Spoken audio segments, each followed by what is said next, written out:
Type of intelligence asks questions, finds solutions, and reflects on the problem-solving process. Let's look at some activities to really explore and understand exactly what a logical mathematical intelligence looks like. These brain teasers are based on the logical mathematical intelligence. They're puzzles, and while you're working on them, pay attention to what's going on inside your mind. In particular, notice thinking processes that seem to have no image content.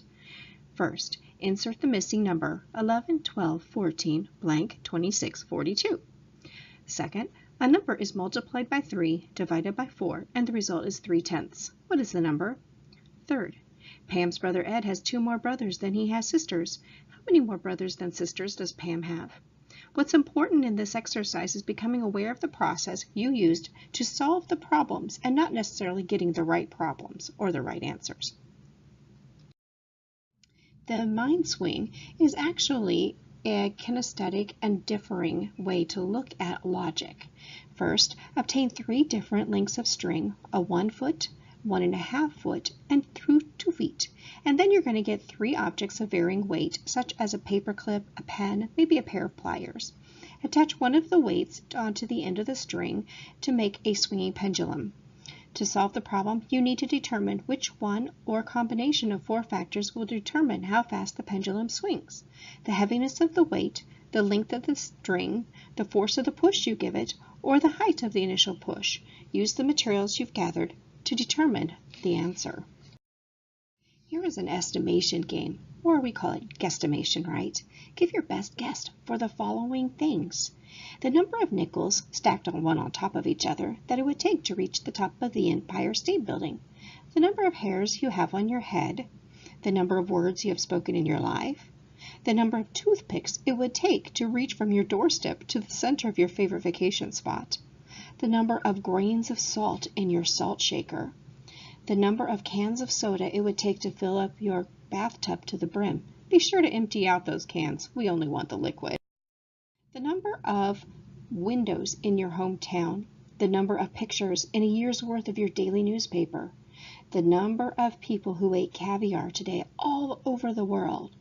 The time it would take for you to copy down or handwrite a 250-page book with your non-dominant hand. Let's try this math quiz. The following questions are designed to sample a wide range of practical number-related skills in your everyday life. You can use a calculator, a pencil, a scratch paper, but avoid looking up the solutions before, Be sure you look at them afterwards to only check your answers. What is the population of the United States? What is the approximate distance from the east coast of the United States to the west coast? If you're at a restaurant and the bill comes to $23.46 before sales tax, how much of a tip would you leave, assuming a 15% tip? You are at a store and you want to purchase a sale item originally costing $45 that has been discounted at a 50% off.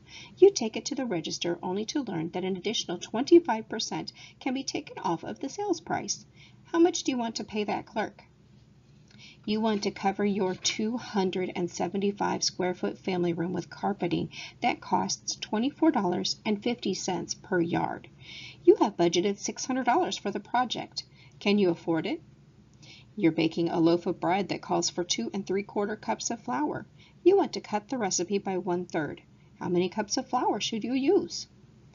The business section of your newspaper says that inflation is going up at a rate of 5% per year.